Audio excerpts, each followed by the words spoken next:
I need some more coffee.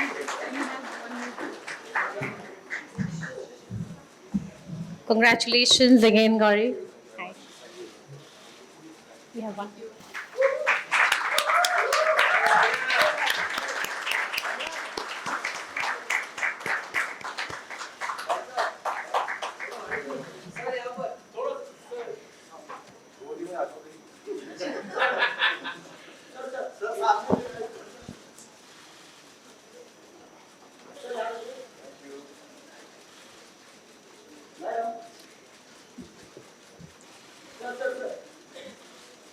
Normal standards, I should have no choice not to come here.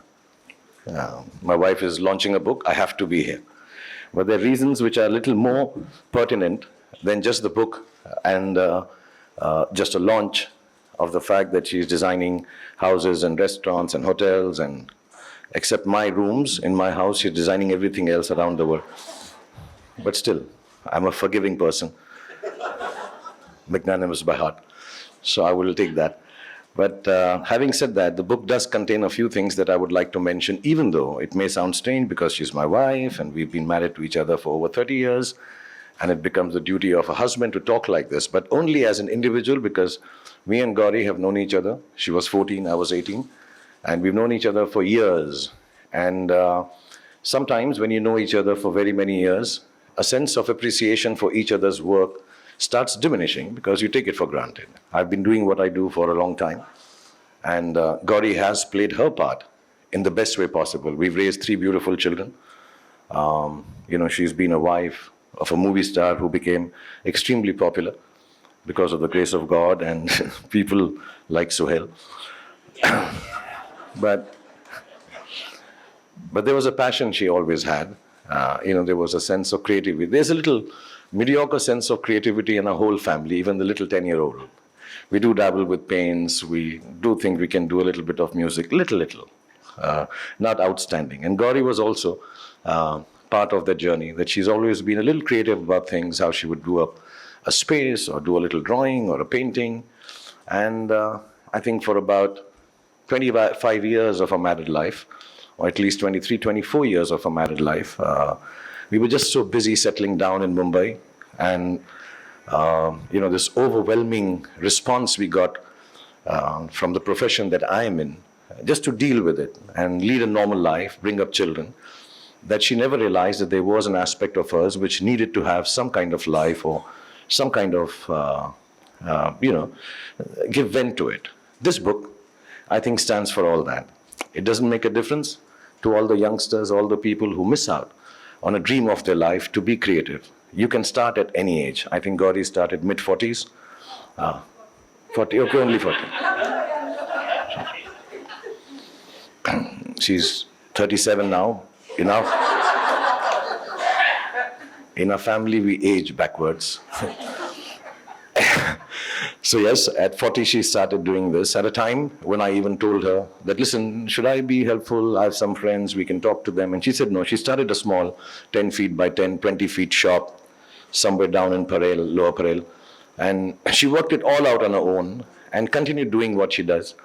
And when I asked her now, years later, because she is genuinely the busiest person in the house now, compared to me, my son, my daughter, and the little one, and my sister. And we're like, what are you doing the whole day? And why do you keep doing so much work? And she says, because it satisfies me. And I think this book stands for that you follow your dreams, do what satisfies you. The material end of it all is not so important.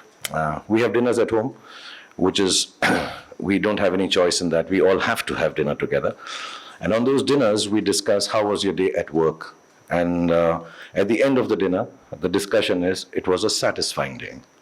Because she believes a satisfying day is a happy day. And at whatever stage, whatever age you are trying to follow your dream, at the end of it all, it's very important to follow that, is what we've learned from Gauri. And I hope everyone who reads this book, of course, it's got lovely designs, it's got pictures of the family, it's got some stuff written in it which I don't understand at all. But it can augur well for people who feel that the dreams have passed them by, and they can come back to it and tried at any age without any formal education, which she could not get because she got married very early, but still make something come out of it which makes you satisfied. So thank you, Gauri, for giving us this mantra of success to the family. Thank you, thank you, Ashwarya, and thank you everyone at Penguin, and thank you for all of you to come here and be part of this. I'm extremely happy and I'm extremely satisfied that I'm here when she's launching this book. Thank you very much.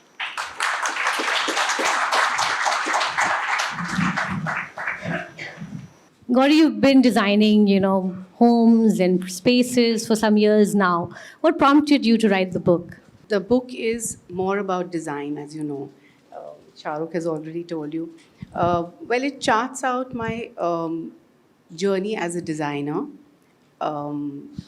Anyone who's interested in design or they want tips on interior decorating their homes, seeing a smile on the client's face it just gave me so much joy that I enjoyed it so much. I said I have to pen down all those thoughts and all the designs all under one book. So I decided to just have it all together in this book. So that was the reason to just have this book put together. Yeah, and looks gorgeous. You also mentioned in the book that probably the first project that you worked on was to redesign your Delhi home. And you also designed Mannat, where you currently live with Shahrukh and the kids.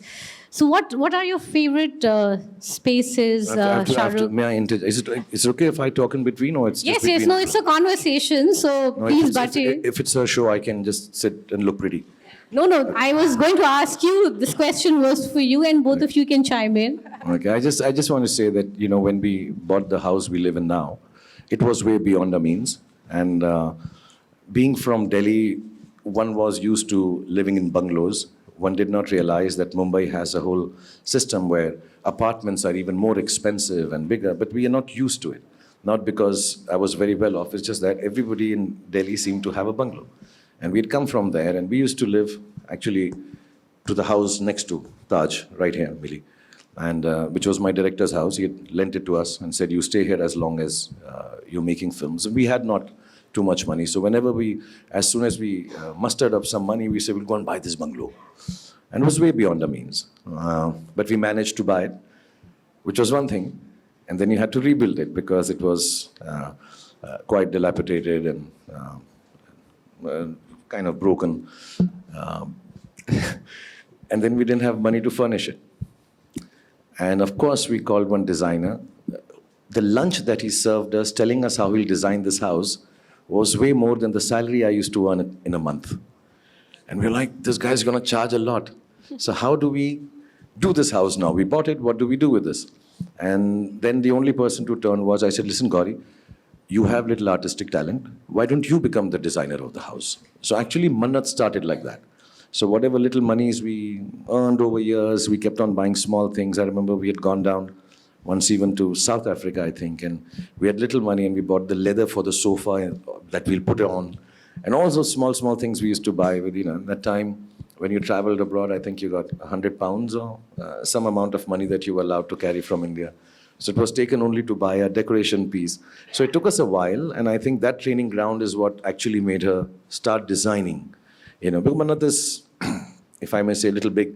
And then, for her to start doing something at such a young age, not realizing without a designer, I think that kind of helped her also to learn. And, then from one thing to the other, she kept on designing stuff. And for me, it's very nice that, I don't have to look for another designer.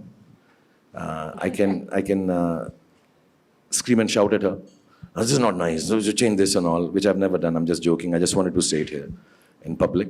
And, it's just easier to discuss what we want because I also have a thing that things should be clean and nice. So I think she started with that whole aspect, and then, she's gone on to design any and everything that we buy now. So, yeah. There's a section in the house which is kind of my office, which doesn't have any electronics, and it's a library, which I just like sitting in. It's been long since I've read the books in it, but it just feels very intellectual and smart. A lot of people get fooled when they walk in and they say, oh my God, you read them all? I say, yeah, 70% of them.